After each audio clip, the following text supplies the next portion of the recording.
Bonjour, bienvenue au jardin d'acclimatation du courtillage. Donc aujourd'hui on est en plein cœur de l'hiver, on est à mi-janvier. Et donc je voulais vous parler d'une plante intéressante pour fleurir vos massifs, donner de la couleur pendant l'hiver. Il s'agit de la bruyère. Bruyère, son nom latin c'est Erica.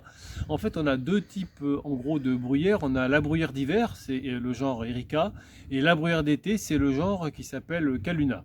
Donc là aujourd'hui je vais vous parler de la bruyère d'hiver, donc le genre Erica, sachant que la variété que je vous présente là c'est un hybride, il s'appelle X Darlensis. Donc c'est un hybride qui est assez résistant. Alors la bruyère c'est un sous-arbrisseau qui pousse souvent sous les forêts, enfin à côté, sur les sols siliceux, dans le maquis par exemple, dans les landes plutôt, excusez-moi. Et la bruyère, ça fleurit. Et les fleurs peuvent commencer à arriver dès le mois de septembre-octobre jusqu'à quasiment au mois d'avril. Donc c'est possible d'avoir fin d'automne jusqu'à début du printemps de la bruyère qui va être fleurie pendant une très longue période. La bruyère, donc ce sous-arbrisseau est intéressant parce que c'est une plante qui est mellifère, donc qui va attirer les abeilles. Au niveau des coloris, on a des coloris qui varient du blanc jusqu'au rose très foncé, presque rouge, en passant par des violets, des roses clairs. Voilà. Donc on a toute cette teinte de couleurs possible. La bruyère, donc c'est un sous-arbrisseau qui va couvrir le sol, un pied peut couvrir jusqu'à 1 m². En général, on les plante au départ assez serrés, environ tous les 30 cm de distance. Mais on peut les planter plus espacés, simplement ils vont mettre plus de temps à se toucher et à combler l'espace. En hauteur, c'est une plante qui va faire 30, 40, maxi, 40 cm de haut à peu près. Alors c'est une plante, pour qu'elle garde son port compact, il va falloir la tailler une fois par an après la floraison. Mais il faut toujours tailler sur du vert, c'est comme la lavande, il faut laisser un peu de vert. On va tailler que les parties fleuries et elles vont ensuite se redensifier comme ça pour être bien épaisses. Parce que si on ne taille pas la bruyère, le risque c'est qu'ensuite elle va faire du bois, comme ici par exemple, vous voyez. Elle va faire là elle a été taillée, elle était abîmée et taillée trop bas, donc en fait elle va faire du bois et ce bois là va sécher. La bruyère va avoir des trous. Donc pour pas que la bruyère ait ces trous là, il faut la tailler régulièrement tous les ans, de manière à ce qu'elle reste bien dense et bien verte. Parce que la bruyère ne repart pas sur le vieux bois, même s'il est encore vert. Si vous taillez une bruyère trop bas, elle ne repoussera pas. Il faut laisser de la partie verte. Alors, moi je trouve ça marrant la bruyère parce que, écoutez bien, quand on passe la main dedans, écoutez le bruit que ça fait.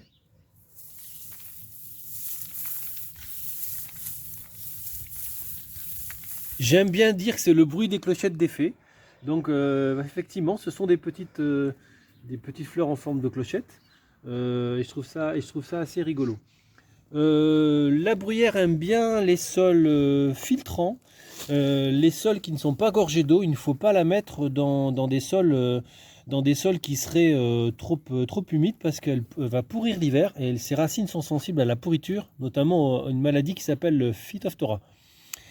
Euh, Par rapport à la bruyère, elle peut supporter des sols neutres, un peu tout type de sol, c'est pas gênant du moment où ils ne sont pas gorgés d'eau. Évidemment, elle préférera les sols acides, c'est son milieu de prédilection, mais des sols neutres, là ici elle est sur un sol limoneux et argileux. Elle pousserait très bien, sol pH neutre autour de 7, voilà, ça ne lui pose pas de difficulté. Il faudrait simplement éviter un sol qui soit trop calcaire.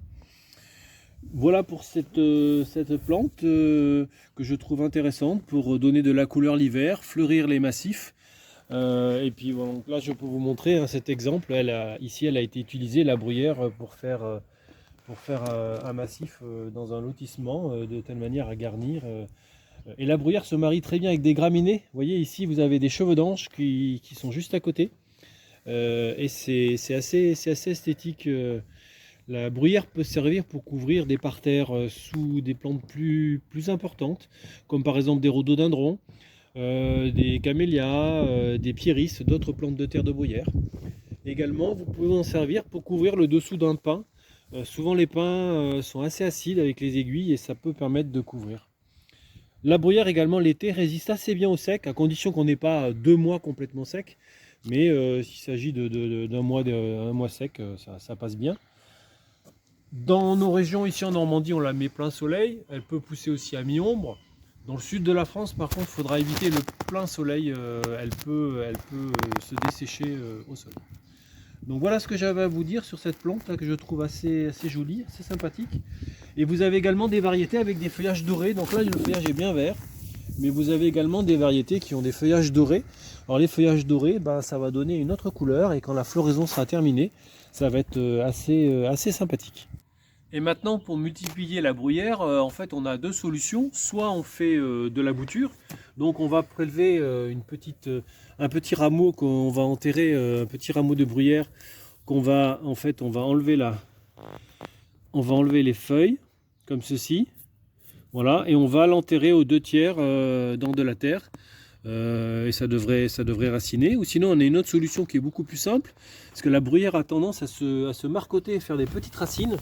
Donc vous choisissez sur votre pied, en fait, vous soulevez vos branches et vous regardez. Vous voyez par exemple ici, là, la bruyère a marcoté et a fait plein de petites racines. Donc là, on pourrait très bien détacher. Voilà, vous voyez toutes ces racines ici, cette masse de racines qui a poussé. On pourrait très bien détacher un pied et après il suffira de le replanter dans du terreau et ça repoussera, hein, bien drainé évidemment au niveau du terreau. Alors là, c'est une bruyère qui a été mise sur bâche pour des questions de désherbage. Elle a été mise sur bâche plastique, donc c'est ce qui a favorisé l'émission des racines au contact de la bâche.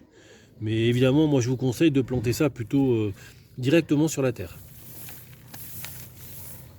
Au niveau de l'entretien des bruyères, à part la taille juste après la floraison au printemps, une autre chose à faire à l'automne, c'est d'enlever absolument toutes les feuilles qui sont tombées sur la bruyère.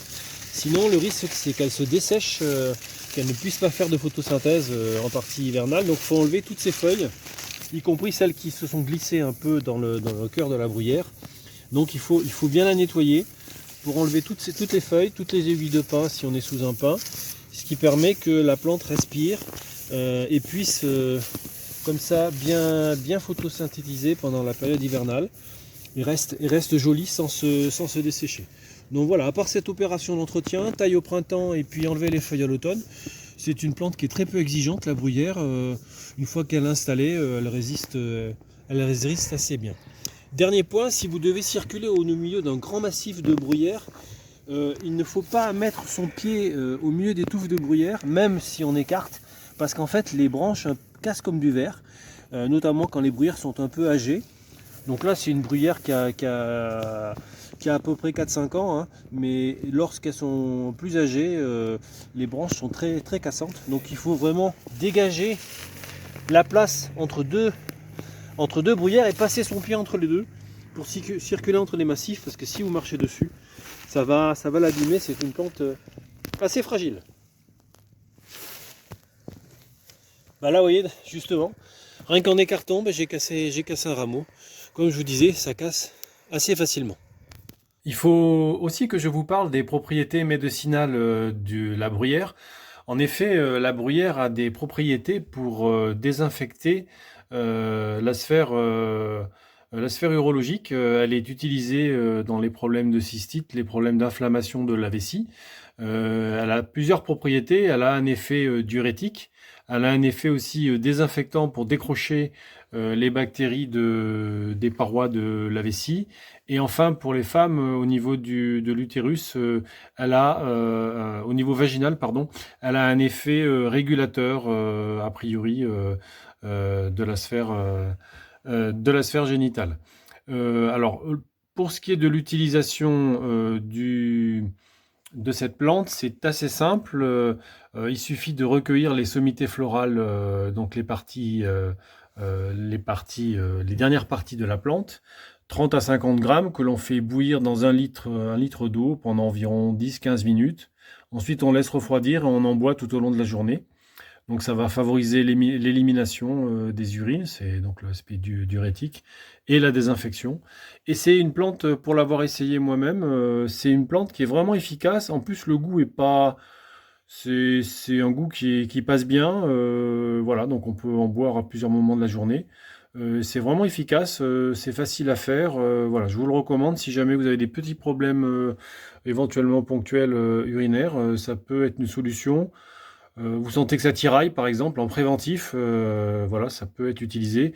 Et également, pourquoi pas en curatif. Bon, là, en curatif, faudra sûrement l'associer avec d'autres choses, mais en tout cas, c'est une plante qui est relativement efficace pour cet usage-là et qui est reconnue comme telle dans la pharmacopée traditionnelle. Les pharmaciens, dans leurs études de médecine, ils apprennent un certain nombre de plantes. Et je pense que celle-ci fait partie des plantes que l'on trouve, enfin qui sont appris par les pharmaciens et on le trouve très facilement. C'est une des premières plantes disponibles en herboristerie. Voilà, donc je vous invite vraiment, si vous avez des problèmes de la sphère urinaire, d'utiliser cette plante comme désinfectant urinaire.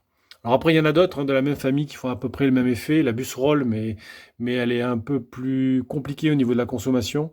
Alors, autant la bruyère, on peut la consommer régulièrement, autant la busserole, il faut faire plus attention.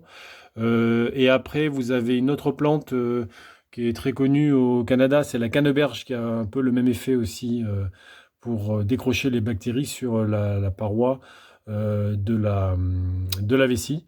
Voilà, donc c'est d'ailleurs des plantes qui font partie de la même famille que la bruyère, la famille des Ericacées. Voilà les amis, écoutez, je vous dis à bientôt sur le jardin d'acclimatation du courtillage.